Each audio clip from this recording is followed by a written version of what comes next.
Well, here we are, the finale of The Bachelorette. And oh my god, she picked Luke, and they're gonna go and live happily ever after. That was so much fun, you guys. I can't believe it happened that way. JK, of course it didn't happen that way. She didn't pick Luke. She picked the obvious choice we all knew since probably the first or so episode. Didn't she give Jordan the first impression rose back in the day? And there's not even like it's not she went with pretty much the most boring choice. She went with probably the most obvious choice. She went with the most kind of traditionally hetero choice. Basically, JoJo decided to live her life in the most basic way. I think that Robbie would have been, at the very least, a more interesting choice just because he was so... Well, I don't know. I think that a life with both Robbie and Jordan would be boring as hell.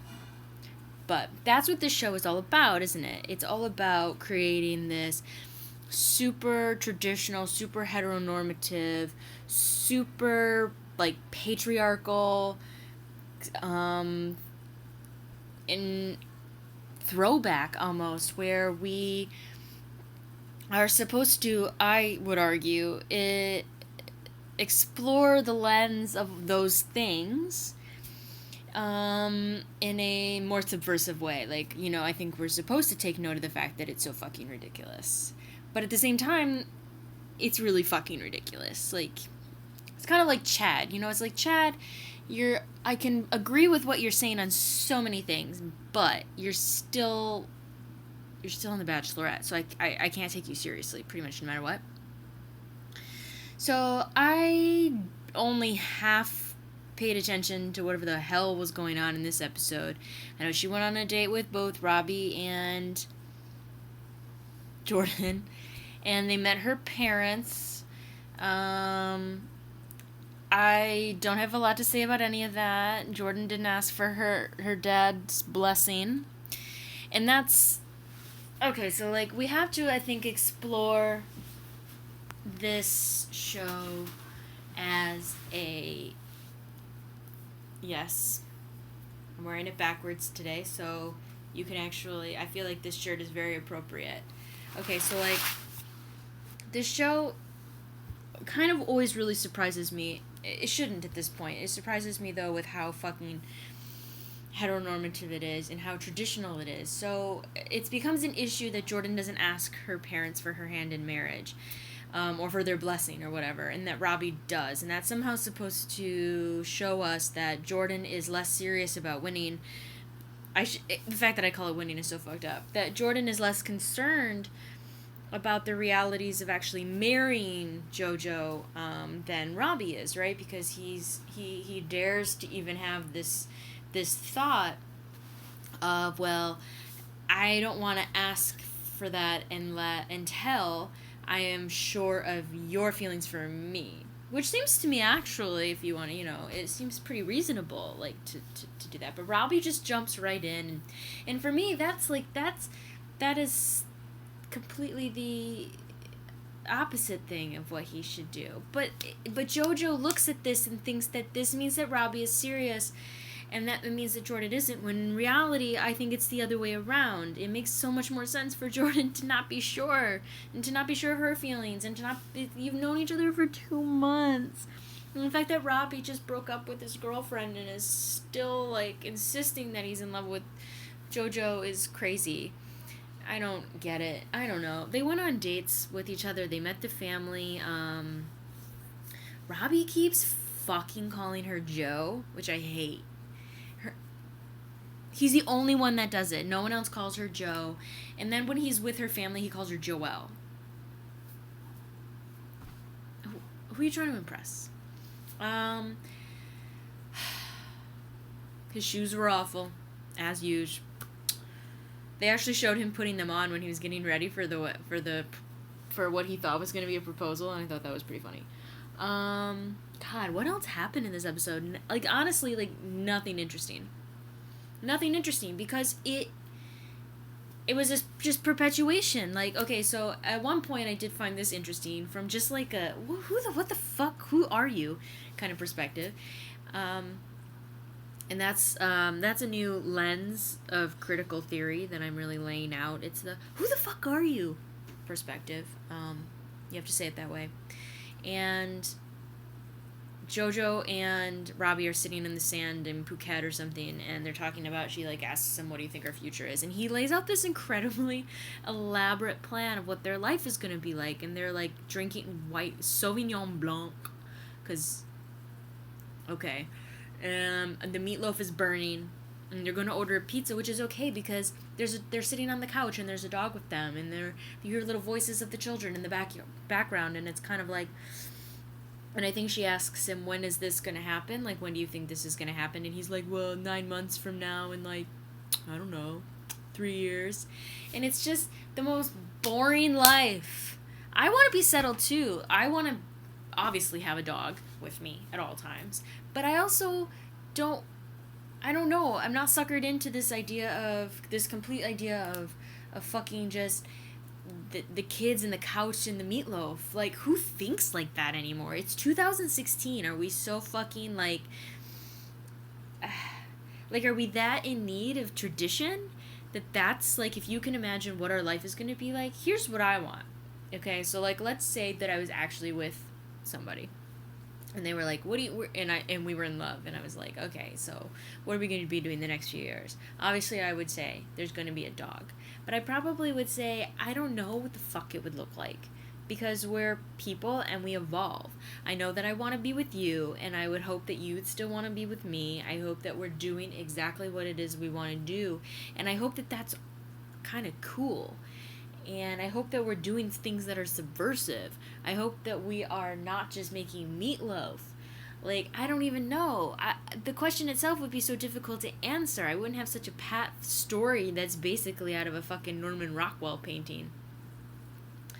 So that was a lot for me. That was a lot for me. And then the thing about this fucking show is that they proposed to her, which I think is really strange, because on The Bachelor proposes to the woman. It's not the woman's responsibility to propose, right? It's the Bachelor's responsibility to propose. So why doesn't she propose to the one she wants to propose to? I actually think that makes a lot more sense. She let Robbie go on way too long with his little almost proposal than she should have, honestly. She knew what he was going to say. She should have stopped it immediately. And that could have been avoided if she was allowed to propose. Is that so radical? Is it? Like, and I think that this is what love has become, you guys. This is it. This is it. And I do think that The Bachelorette is commenting on it in some way. I still maintain that. Still subversive. It's essentially operating as a satire at this point, right? I don't even have anything to say. I'm just,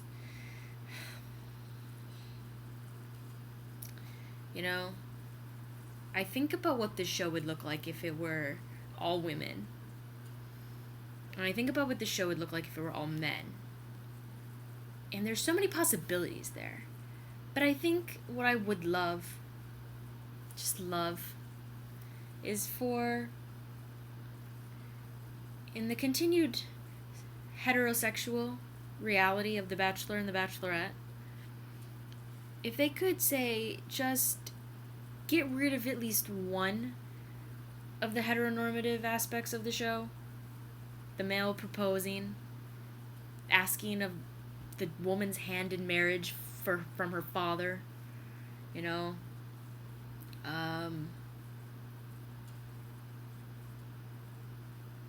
just any of that. Like, that would make my life.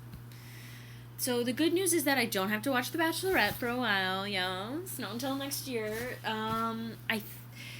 Bachelor in Paradise starts, and I think that that'll be a real shit show, because I can't believe they've invited Ashley back. crazy Ashley. Oh, and Jade. Is her name Jade? No, her name's not Jade. She had a weirder name than that. The crazy girl from Ben's season.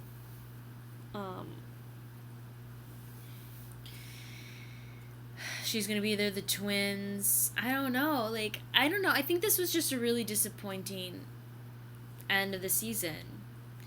I don't have anything to make funny. I don't have anything to make funny except for the fact that I know this. And this isn't funny, this is tragic. JoJo and Jordan are not gonna last.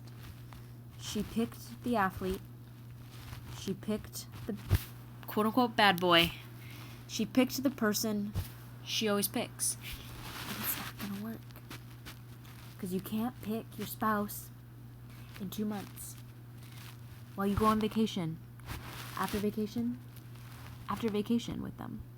That's not how love works. You may get lucky and find love, but it's unlikely that love is gonna last. Because love doesn't last under the best of circumstances. I know exactly what it's like to feel the love inside of you so strong that it haunts you well after it should. Based on 4 to 6 months together. But you know what? It doesn't work out. It doesn't work out all the time. And especially doesn't work out when you're on The Bachelorette. So Jordan, maybe you'll find a job that's not just being a pro football player, retired. And JoJo, maybe you'll develop self-worth beyond Jordan. And I hope that for you. But in the meantime, I think that JoJo, you go out and you dance. And you wear those dresses without the shoulders. And Jordan can continue to wear blazers with one button buttoned and the other one empty. Looking for a button. And you can compare hair stories, you know. Talk about Vinny the barber. And I hope for you, when you look back at all this, the one takeaway is this. I'm sorry, the 2 takeaways are this. That this is not what real love looks like. Number 1. And number 2, Robbie has horrible taste in shoes. And that's my main takeaway this season.